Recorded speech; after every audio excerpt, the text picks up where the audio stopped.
Morning. Thank you, Celebration.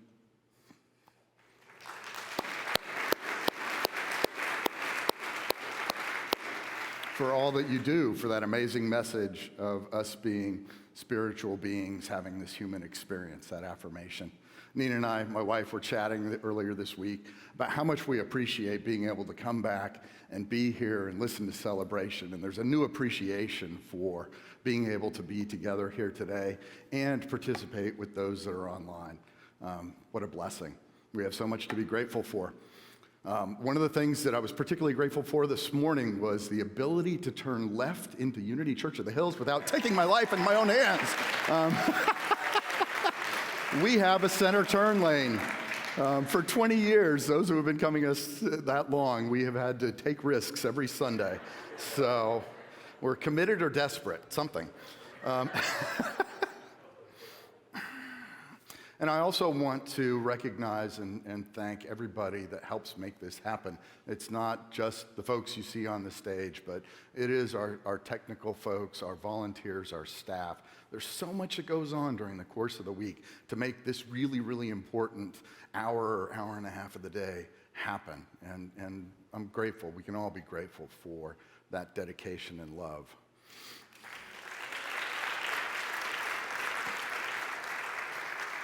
So we're in this season of expectancy, this season of aspiration, of being open to, of just anticipation of something.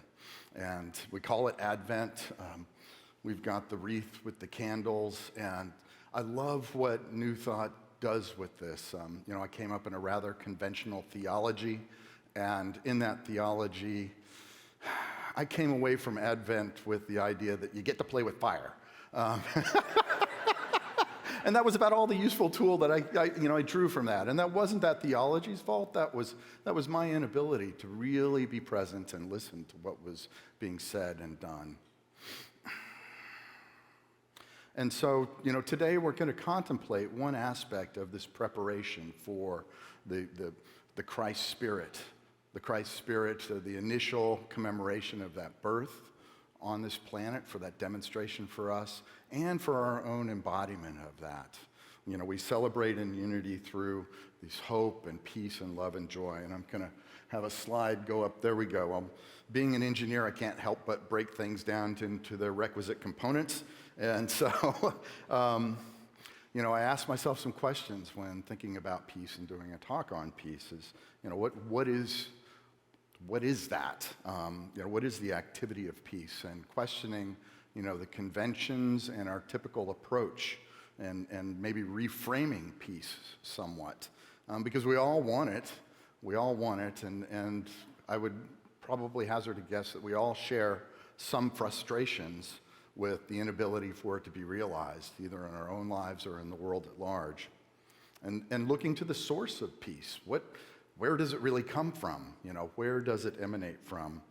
Then those barriers and the prerequisites necessary to have it. What's holding me back, and what needs to be done for it to manifest in the world? And finally, the experience and practices of peace, because we've got that fifth unity principle of it's not enough to just know about it. We get to live it. We get to experience it.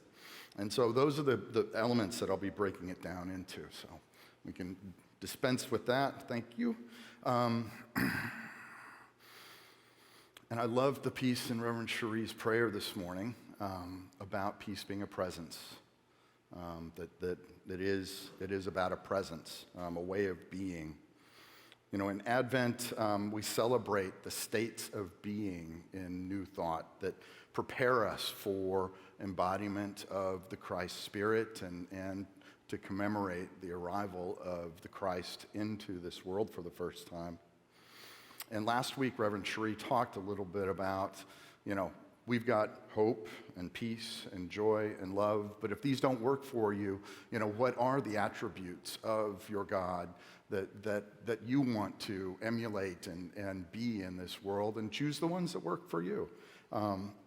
She also issued a really, really audacious question to us. Do we want to be the Christ? Whew.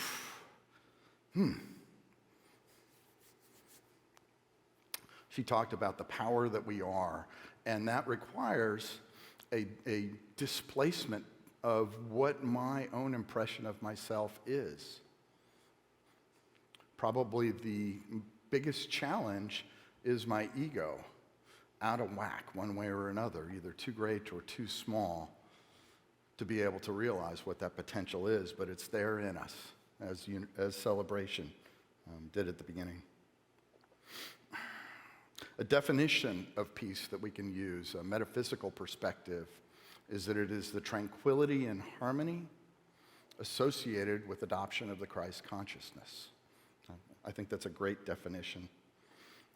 Many years ago, I worked with a man in recovery, and he would always ask me this question when we were talking about a spiritual concept or principle. We'd discuss it, and he would go, well, what does that look like? What does that harmony and tranquility and so forth look like in the real world, in our day-to-day lives and so forth? And so that's one of the things that we'll talk about a little bit later. It's a great question to ask, though, when pondering a spiritual principle. So I'd have to say that conventionally, well, I know from growing up, some of my early experiences about the larger outside world were watching the evening news with my dad in the 1960s and 70s. And for those of you that are old enough to remember that was the Vietnam War coming into, in vivid graphic detail, our family room on a daily basis with the body counts. And then the juxtaposition to that were the peace protests and it was the context under which my idea of peace was framed, that peace is merely the absence of war. And I know we can do a lot better than that. And so that's what we're going to talk about today. In Philippians 4:7, and the peace of God, which passes all understanding, shall keep your hearts and minds through Jesus Christ. So we're going to attempt to contemplate a peace that passes all understanding. Good luck with that. I have found myself spending time trying to describe indescribably wonderful. But it's a great thing that we can do. We can try and contemplate these ideas. And I'll talk about some mechanisms that we can use for that. One of the things we can do is we can talk about, what that idea is not. Well, a peace that passes all understanding isn't about external circumstances. It isn't about what's going on out there. It is not dependent upon the behavior of other people or groups or our leadership. And so, what is our source? What are we turning to for that peace? Wonderfully, we have unity principles. We have the first principle of unity. There's only one power and one presence in the universe, God, and that power is good. And then our second principle, that we are of that. We are made in the image and likeness. We don't inherit sickness. And so we're inherently good, which there's a tall one coming from a conventional theology.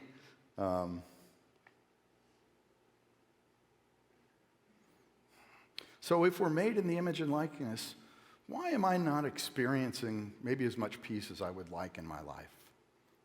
If that is my essence, why isn't being at peace like falling off a log, just as natural as walking or something? One of the folks that I really like, how they approach peace is Thich Nhat Hanh. He has a great book called Peace is Every Step. And I'll read a passage out of that. He says, although attempting to bring about world peace through the internal transformation of individuals is difficult, it is the only way. Wherever I go, I express this, and I am encouraged that people from many different walks of life receive it well. He goes on to say that peace must first be developed within an individual.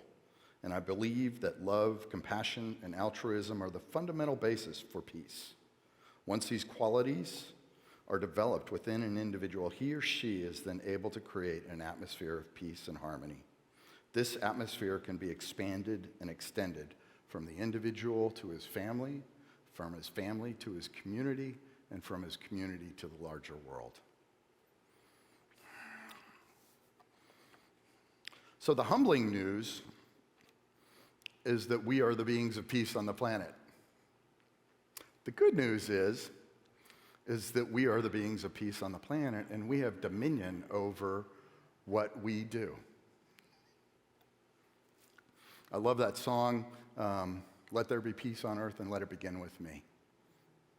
Isn't that a great song? And so that's where it starts. But there are barriers. There are things that are holding me back. And so I'll talk about two of the biggies. The first one is my thinking, what goes on up in here. Blaise Pascal, an amazing polymath who I've known for years through physics classes, also was a bit of a philosopher and theologist, and he summarized it really well in a single sentence. He goes, "All of humanity's problems stem from man's inability to sit quietly in a room alone." Yeah, buddy. In my early recovery, I was appalled at the side effect of sobriety being unremittent, constant consciousness. Yes. What do you do with that? It was terrifying. And to a certain extent, I think all of humanity deals with that. And we deal with it in a myriad of ways, distraction, addictions, obsessions, so forth and so on. And in lesser and varying degrees.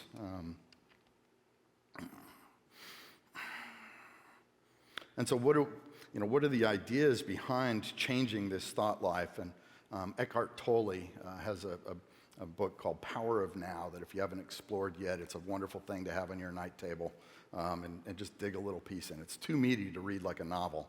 And he talks about, in one of the Q&A sections, about what is the greatest obstacle to experiencing enlightenment or peace. And he asserts that identification with your mind, which causes thought to become compulsive. Not to be able to stop thinking is a dreadful affliction. Yeah, great line. But we don't realize this because almost everybody is suffering from it, and so it's considered normal. This incessant mental noise prevents you from finding that realm of inner stillness that is inseparable from being. The compulsive thinker lives in a state of apparent separateness in an insanely complex world of continuous problems and conflict, a world that reflects an ever-increasing fragmentation of the mind. Enlightenment is a state of wholeness, of being at one and therefore at peace, at one with life in its manifested aspect, the world, as well as your deepest self, and life unmanifested, at one with being. So the trouble with this is we can know this and we can forget it too. At least that's my experience. And he goes on to say, you then forget the essential fact underneath the level of physical appearances and separate forms, you are one with all that is. By forget, he says, I mean that you can no longer feel this oneness as a self-evident reality. You may believe it to be true, but you no longer know it to be true. A belief may be comforting, but only through your own experiences does it become liberating. So changing our identification from our mind to our being is what needs to happen. And this is a practice as we use our minds on a daily basis, and it's so easy to fall back into that identification with the mind. And we'll talk about the practices that can move us from there. All right, so y'all still with me? That was barrier one. Barrier two, my idea of God. And that was the question that I put forward as the title for the piece is my God at peace? In the theater, we used to have some things that we would do that would be what we called cheap and sleazy yet effective with lighting or sound or whatever. And this is kind of that question, to make God into man, to anthropomorphize man, to examine our idea of God is a useful utility, even though it's not really realistic. But what that activity allows me to do is ask myself, what are those lurking notions in the back of my consciousness about my God that are not serving me? Because if my God isn't at peace, I don't know how I can be at peace. I got no chance.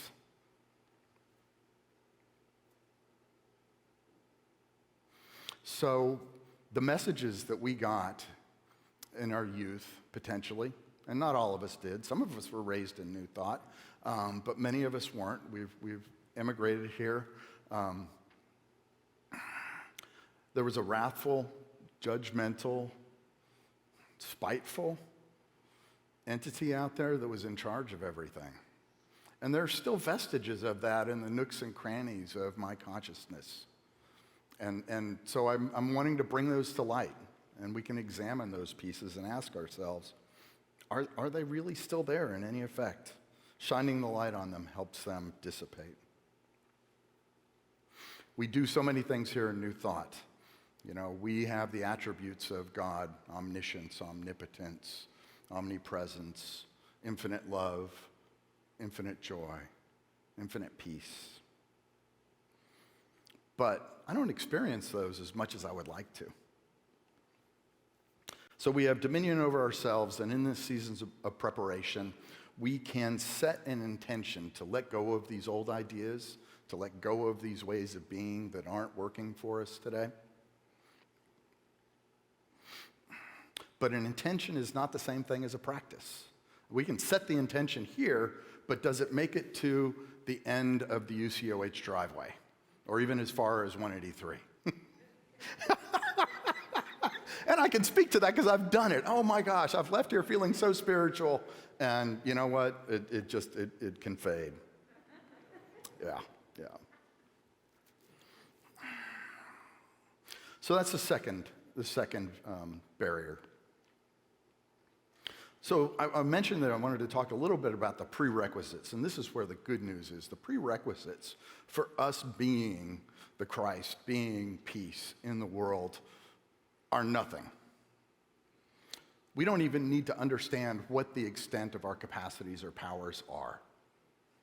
And I know we can know that's true because when we were very little, we hopefully, all of us, experienced peace at least one point before we were conscious of what peace was, before we were conscious of a higher power in any particular construct. We could find times to be at peace. And so we know that that is baked into us in our essence as these spiritual creatures. We know it's not dependent on externals. I have walked through many experiences, and many people that I know here very well have walked through very difficult, profound tribulations, and still found ways to be at peace. And then the final one, the one that's really a biggie, is that nothing needs to be created. That love and compassion and altruism that Thich Nhat Hanh mentioned, he talks about those as qualities. Well, those are qualities that we are imbued with. We don't need to go find them. We don't need to create them. It's a matter of letting go of the things that are inhibiting me from fully expressing them. So the practices. This is where the rubber meets the road. We can talk about it, we can theorize it, we can have lofty intellectual conversations, but what am I doing on a daily basis to practice this? Well, we have the wonderful process of affirmative prayer. If you want an example, Rick, who did a talk on peace this morning that will be on YouTube at the 8 a.m. service, did a great affirmative prayer around peace, where we're affirming those things that we know to be true. Meditation. Many of us have meditation practices in here. rich meditation practices that have been going on for long periods of time. Others of us are still dabbling in it. If you haven't had the success with meditation that you would like, my encouragement is stay with it. It took me 16 years from when I first started to try to meditate to where I felt like I could do it on a regular basis, be consistent. Attending services, that's another piece. Affirmations. Affirmations are so powerful.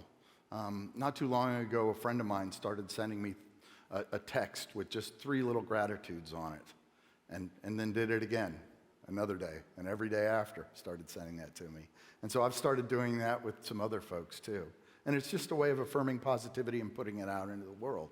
These are small practices, but the aggregate of them shifts us over time.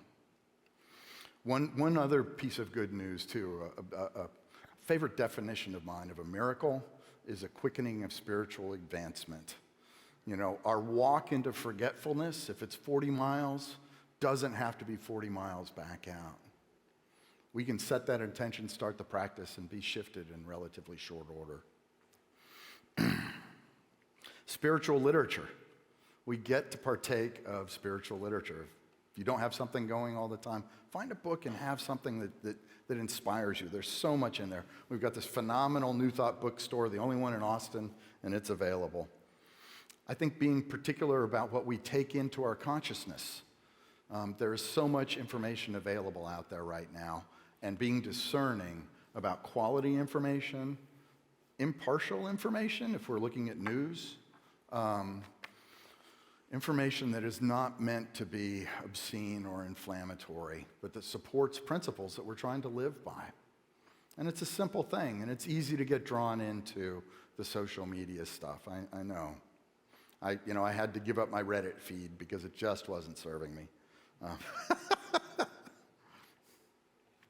One of the tools that I've been experimenting with for a couple of years now in the business world is when I go into a meeting that I know there's the potential for contention. You know, we may have various different parties representing different interests on complex business deals that I don't have a vision of how we're going to move through that and reach a compromise or a solution. And when sometimes I do it in advance, and sometimes when it happens in the meeting, I'll stop and I'll literally take a breath, sit back in my chair, and then go around and mentally bless every person in the room. Every time I exercise that activity, there's a shift. There's always a shift in me, and sometimes there's a palpable shift in the room. You know, that moment when you've hit that impasse and nobody knows what to do or say next, except you've got the loggerhead. And then there's that shift in energy, and all of a sudden somebody becomes vulnerable that wouldn't have been otherwise because there was this silent, sacred space held. We can affirm that everything is as it should be. There's only one power and one presence in the universe, the God, the good.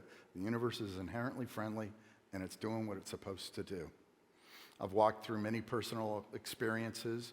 Most of the rich ones were around transitions of family and friends, and been able to be present, be fully in it and at peace. You know, everything that needed to be said was said, and everything that needed to be done was done.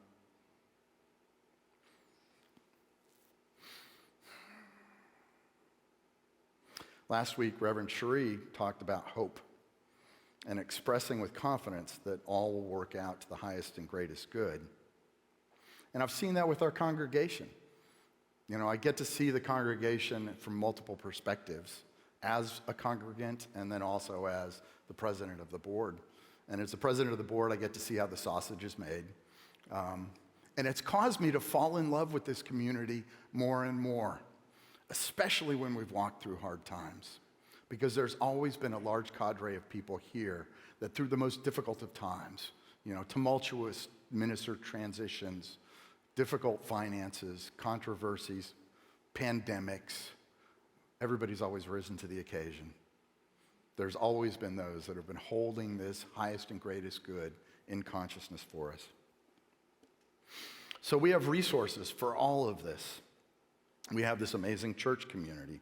We have a senior minister. If you haven't made a connection with her, I highly encourage that. We have spiritual counselors here that you can make an appointment with and get spiritual counseling. We have chaplains that we can pray with, that you can sign up to receive a call from with a prayer on a regular basis. We have LUTs. We're going to be rolling out a lot of new classes here in 2022. And so we have people within our congregation that have amazing spiritual education and practices and can help us advance ourselves. And we have a laity that is phenomenal. There are people in this congregation that I so admire and inspire me in the way they walk through life. We have mastermind groups. If you don't know what that is, you can get online. You can ask about it at the office. We have our spirit circles that we can get together with. We have volunteer groups. So there's so much available. And you don't have to do it all. Don't have to do it all. But in this season of setting this intention, pick one that you maybe haven't done before and engage with that and start that new practice. The last thing that I would recommend is picking a sojourner, a spirit buddy, somebody to walk through this experience with from this community. Doesn't even have to be from this community, but somebody that holds us accountable spiritually with our practices, with our advancement, with our visions, with our hopes and dreams. And they're available. We just need to open our hearts to them. So engaging with these practices will allow us to walk through life better centered. So we respond out of principle and we don't react to things that are difficult. In preparation for this talk, Nina, asked me to go into, what do we do when we're confronted by all the difficulties of the world? And in thinking about that and spending some time with it, there's no single one silver bullet. Easy for me to say. There's no one thing. It is the aggregate of the practices that are available to us that shift us. And so it is many different things in small ways over the course of time that moves us there. This morning I just came across a new principle, and I love it. I've been doing this for a while, and a new one popped up, and it was this inverse proportionality principle. That my ability to be able to experience and be in the Christ consciousness is inversely proportional to the sincerity, the depth, and the devotion to my practices. Maybe that's a whole nother talk, I don't know. I'm wrapping this up. So there's always new stuff. That's what's so exciting about this. And in this season of anticipation, we have everything available to us to be at peace. It's incumbent upon us to take our own actions, to let go of our old ideas and behaviors. And through our practices, we can become that essence. And I'll close with, this is a minor adaptation of another Thich Nhat Hanh piece. He says, we can realize peace right here in the present moment with our look, our smile, our words, and our actions. Peace is not a means. Each step we make can be peace. Each step we make can be joy. Each step we make can be peace. Each step we make can be happiness. If we are determined, we can do it. We don't need the future. We can smile and relax. Everything we want is right here, now, in the present moment. Namaste.